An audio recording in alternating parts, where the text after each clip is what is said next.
Howdy, howdy. U.S. Piper with you. Hope everybody's going to have a safe and responsible New Year's Eve this evening. Still afternoon here, barely, and I just thought I'd kick back and enjoy some tobacco. So, got a few I haven't really done anything with yet. This is one of them. GL Pease Westminster. Westminster, I guess that's how you would say it. And I could try to show it to you, but I think we've all seen a nice ribbon cut English, and that's what this basically is. English, you might call it an English, you might call it a Balkan, but a good smoke by any other name. Supposedly GL Pease was going after the original version of the famed Dunhill London mixture, which is no longer with us, and I think they had another version later, the Orlick, and I don't think that one ever made it to STG. I could be wrong in that. Feel free to correct me. This is all stuff that's way before my time, so to speak. I've smoked a little bit of this, but I've let it go out. So, but I've had several bowls of this already. So it's kind of a first impression, but it's first impression after more than half a dozen bowls, probably.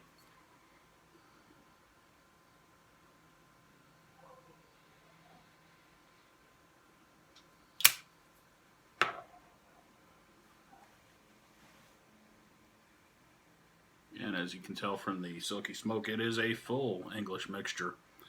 And you can go ahead and call it a Balkan if it makes you feel better. I probably might describe it that way. But it's definitely, it's Oriental forward, but not abrasively so. But of course you've got your Virginias, your Oriental small leaf, which is a little further forward of treading its own weight. And a very healthy dose of Cyprian Latakia, as you can tell from the smoke production, I'm sure.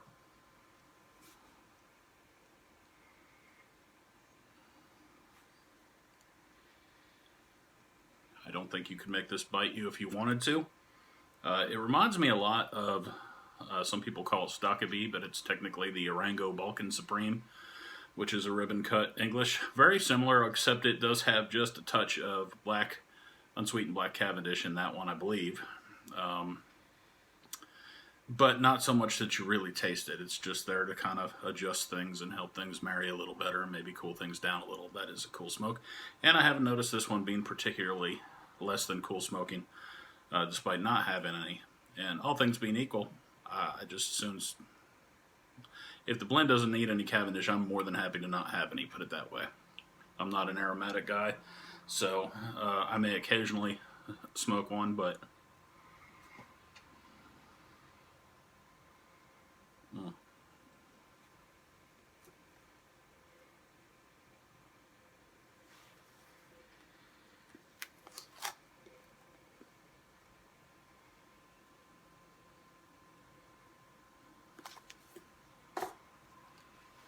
this is 2019 production date. I can't see all of it, but so it's not particularly aged or anything.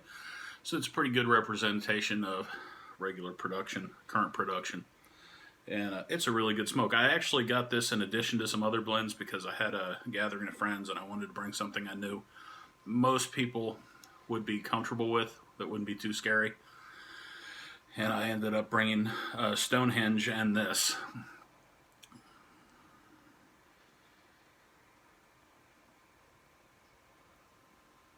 And I think everybody was more into the Stonehenge, so we really ran with that evening. But that was fine. That left me with this to try, and I had tried it briefly ahead of time and found it to be very similar again to the Orango Balkan Supreme, Oriental forward, but again not to the point that it's abrasively so. But you can definitely get that kind of tangy incense that I think many of us enjoy in such an English blend as this.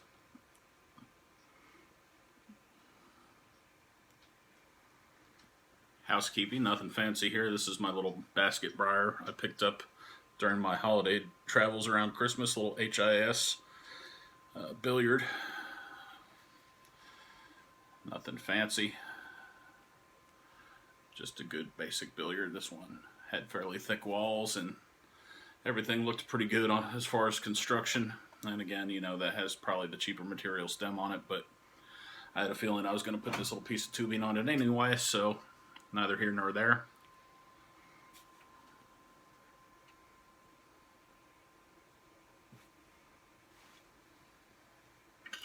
I think I need to go ahead and just give this a little, yeah, that was due. It was due a little light tamp, so we'll take care of that real quick. And that puts me down to about the halfway point on this bowl.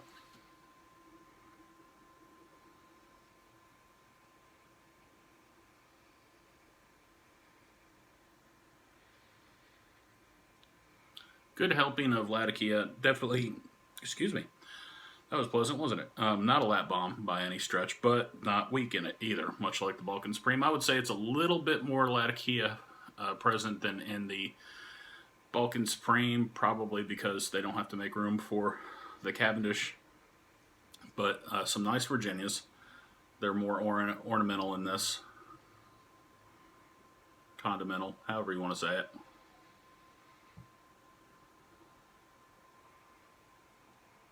Just a very smooth mixture. Smooth is a word I keep finding myself going to because, you know, in an Oriental forward mixture such as this, you can have one that's a little more ragged edged than this. H&H Daybreak is an example of that. It's a good blend. It was my go-to for when I was getting started and smoking a lot of aromatics still at that point. Kind of got my feet into Latakia and Oriental forward English blends with that, and it was enjoyable then, but it's not something I'd probably run out and buy pounds and pounds of now, like I actually did with the Balkan Supreme. And this is available in the 2 and the 8 ounce. I'm not sure you can't get a bag of this too in a 1 pound, but I know it does definitely come in the 8 ounce 10s as well, which is a slightly better buy. And these, you know, if you just want to try a 2 ounce 10 like I did, you know, it's $11, well worth the time and money.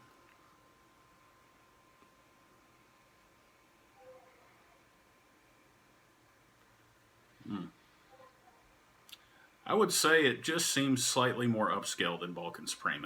And I say that as a guy that bought a pound, actually more than a pound, of Balkan Supreme to put back just in case anything gets too hinky with our tobacco purchasing situation here in the near future. It was one of a few things I bumped up just to know I had enough that I had time to figure out how to get around it.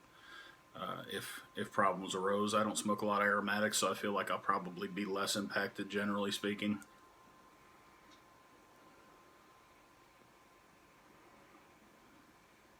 But yeah, I mean, there's all that whole London mixture,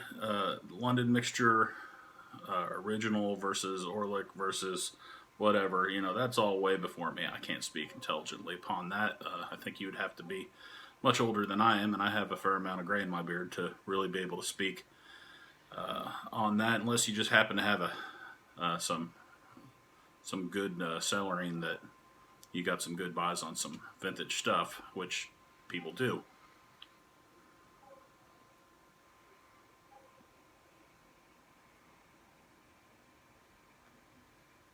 But luckily, thanks to GL Pease, you don't have to spend big money if you want something. I'm assuming that this is very similar to the original. I know people that have had the Orlick have said it's in the same vein as that, but GL Pease, who's much more of an authority than I am, really felt like he got really close to what he was going after with this blend. I'll have to take his word for it. He's forgotten more about tobacco than I know at this point in life. And I'm just old enough to listen to people that I know more than I do. I don't have to know everything. I just have to know the people that know more than me.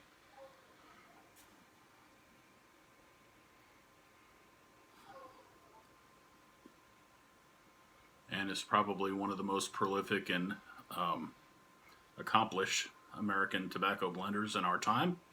I feel like he's one of those guys. So I would definitely feel very safe giving a recommendation that if you like Oriental forward English blends with a lot of full-bodied flavor, it's probably somewhere between medium and full, but I feel like it's a little more towards the full slash upscale side than Balkan Supreme. And I love Balkan Supreme. That's not a knock.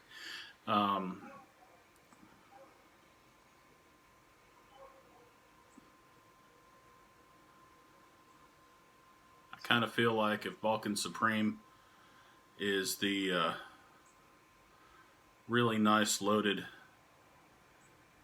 GM vehicle, that this is the Cadillac version, without being, just throwing money at it, because it's still reasonably priced. But I would say definitely it's a little more upscale. Yeah, it's slightly more expensive, but not drastically so. I would say Balkan Supreme, if you're buying at least 8 ounces of it, you're probably looking somewhere around, $3 an ounce, maybe a little better if you're buying a pound. But in that $3 to $3.50 range, somewhere in there. I haven't looked really closely, but so for 2 ounces for $10 and change, 11 something, whatever you're paying online for most of your GL Pease, C&D distributed tobaccos.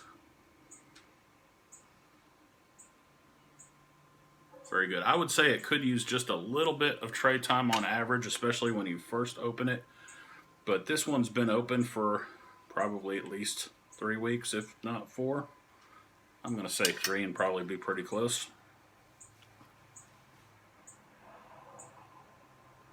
But I may let that go out.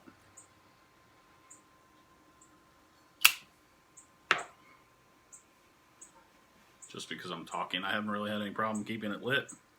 It might require one light somewhere in it, and this pipe's still building, so there may be a little more moisture than average in the bottom of there, possibly.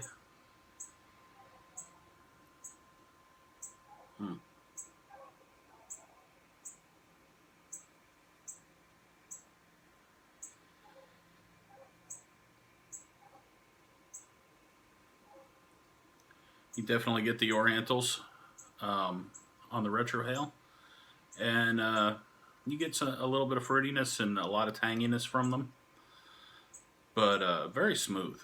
And I hate to just keep using that word, but Orientals can be a lot of things, and these blends, it's not uncommon for these blends to be much less rounded than this. This is just nice. It's a very nice, excellent smoking tobacco. It doesn't feel young. It doesn't feel like you've got to cellar this for it to become something. It's ready to go right out of the tin.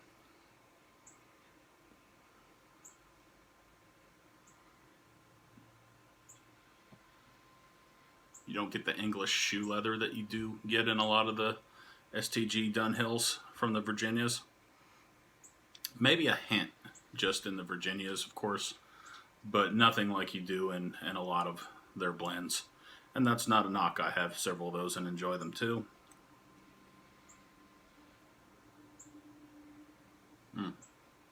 This is my kind of blend. I really like it. This is done right. I have 0 complaints. I feel like I got at least my money's worth, as I pretty much always do with the GL Pease blend. Haven't gotten one yet that I just don't like. The Captain Earls, I'm kind of in the same boat with those. I'm sure they have some I won't care for, but I haven't found one yet.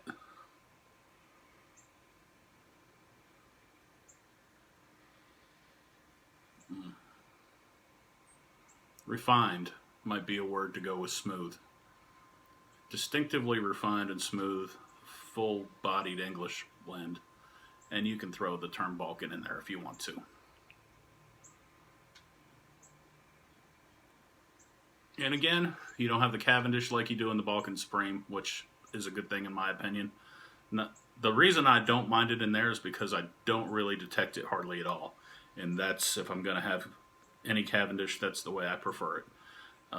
MacBaron will do that sometimes. If it serves a purpose, as long as I don't have to know it's there, I'm okay with it. I don't want to taste a bunch of Cavendish in an English blend. I just don't.